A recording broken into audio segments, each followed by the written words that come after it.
that can cause something to rapidly spread and intensify. And that's what we've been seeing with the fires in Hawaii. Just an absolutely devastating situation is that the strong winds between the pressure gradient of Hurricane Dora, which is about 900 miles off to the south and west of Hawaii now, but an area of high pressure to the north, just caused this rapid fueling of these fires to spread across portions of the Hawaiian Islands. Now, closer to home, we have some active wildfires going too. So these are the satellite hotspots from the past 24 hours. And I've also got the burn bans on here as well. So you can see there are active fires. Then no, surprises that we have these burn bans in place because we don't want to make the situation any worse.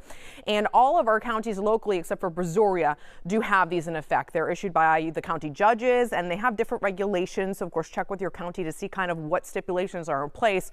About 70% of the state of Texas right now does have a burn ban in place.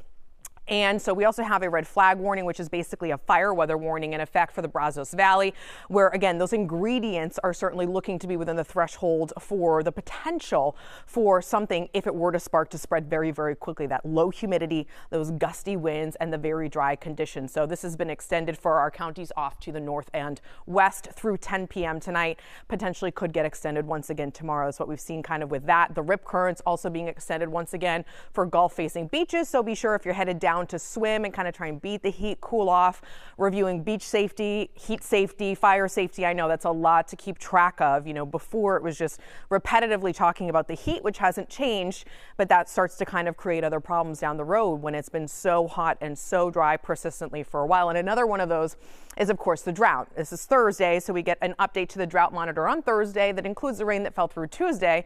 Well, we haven't seen any rain, so no surprises that the situation got worse, right? Severe drought has expanded. It was just off to the east, and now it's including our coastal communities.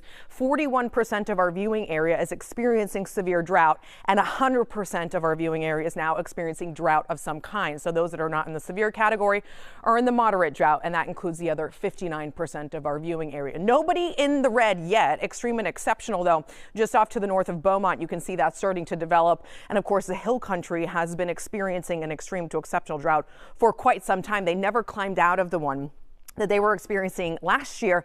Meanwhile, we were able to kind of, remedy the drought. And then unfortunately now it's starting to redevelop. So from a statewide perspective, you can see that area that I was talking about in the hill country with that exceptional drought. 69% of the state of Texas, roughly, I did round that number, is experiencing drought of some kind. Now that's up over 16% from last week. So we were about 52% last week. And of course, this is not a direction we want to be going in, especially since when we look at rainfall for the next 5 days, I mean, it's just basically dancing around Texas, right? The panhandle may be a little bit off to the west of Dallas if they're lucky. But when we take a look at accumulations over the next 5 days, I mean, a couple tenths of an inch to maybe a quarter of an inch or a half an inch at best, that's not looking good for the drought situation by any stretch of the imagination.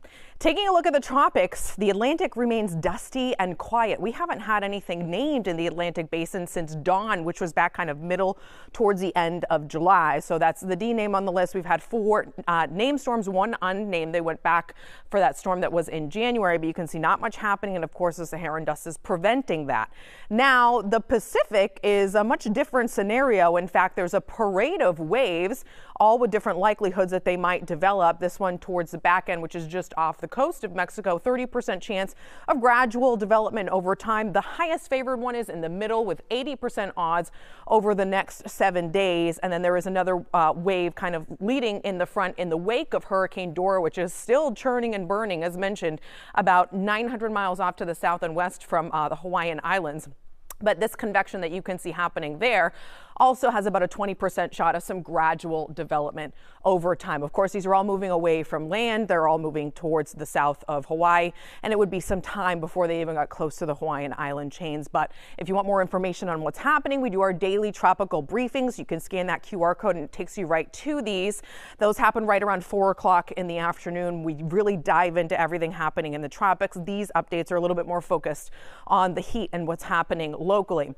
The other thing is our new Fox Fox Local app, and this is for your smart TV. So this isn't a cell phone app like the Fox 26 weather app or like the Fox 26 news app. But the cool thing about this is there's a DVR feature. So if you miss a show and you wanted to go back and watch it, you can do that. And you can also access all of our special segments. Our Chief Met Mike has Mondays with Mike. JD does a hurricane gear test. El Tiempo, which is my Spanish forecast. And it's no subscription. It's completely free. So that's also a great resource for you. Of course, you can download that right onto your TV, and you can watch our newscasts from there in addition to on air, online, what have you.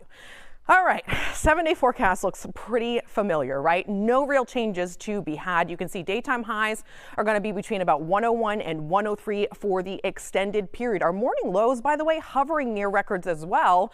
Records are about 81, 82, right? We saw that earlier. And our morning lows are going to be certainly on the steamy side as well. We're hanging on to those winds. Again, that's creating rip current concerns along the coastline. It's also fueling that wildfire danger for some of our inland communities. But I would urge you to use extreme caution with any outdoor flame or anything that could cause a spark. Again, avoid parking on dry grass. Simple things that you might not think about can really create a dangerous situation very quickly. Our heat alerts are likely going to continue. And we got some rain chances. They are low. I would say hopeful at best, but towards the tail end of the 7-day, maybe a few isolated showers. We'll keep our eyes on that and continue to track all of that for you. If we get closer, you know, these might drop off. But in general, we're staying locked into the persistently hot and dry pattern here for the next 7 to 10 days. That'll do it for us for now. But in 20 minutes, we'll be back on air, of course, for the noon show. So I hope you'll join us then. In the meantime, stay safe and stay cool.